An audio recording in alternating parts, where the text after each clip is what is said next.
दूसरी ओर आखिरी चोर चार्ली को मारने की कोशिश करता है कि तभी अचानक वहां नेट आ जाता है और उसे बचा लेता है। अगली सुबह नेट उन तीनों के साथ जाता है क्योंकि यहाँ पता चलता है कि वो भी उनके साथ शिकागो जा रहा है।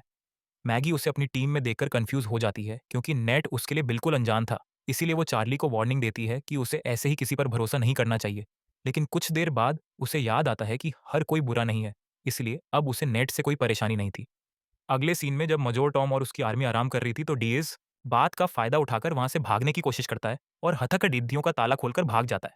लेकिन कुछ दूर और भागने के बाद उसे अस्थमा का दौरा पूडी डीडी दबा रहता है और वो वहीं एक घर के पास गिरकर बेहोश हो जाता है।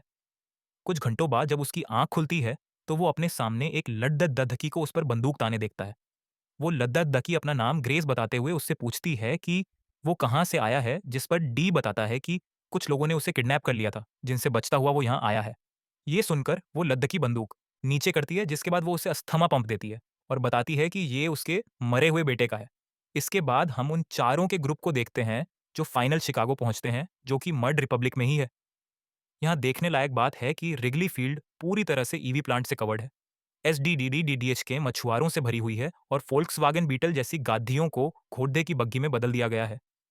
बेन की बताई जानकारी के बाद वो सभी एक होटल में पहुंचते हैं। बारटेंडर से माइल्स के बारे में पूछते हैं। पहले तो वो बारटेंडर माइल्स नाम के किसी इंसान को जानने से मना कर देता है।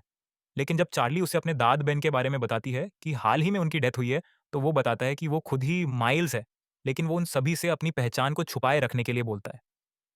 कुछ देर बाद माइल्स अपनी भतीजी को अंदर ले जाता है और उससे प्राइवेटली बात करता है, जहां चार्ली बताती है कि कैसे मिलिटिया ने उसके दाद को बेरहमी से मार डाला और डी को किडनैप करके अपने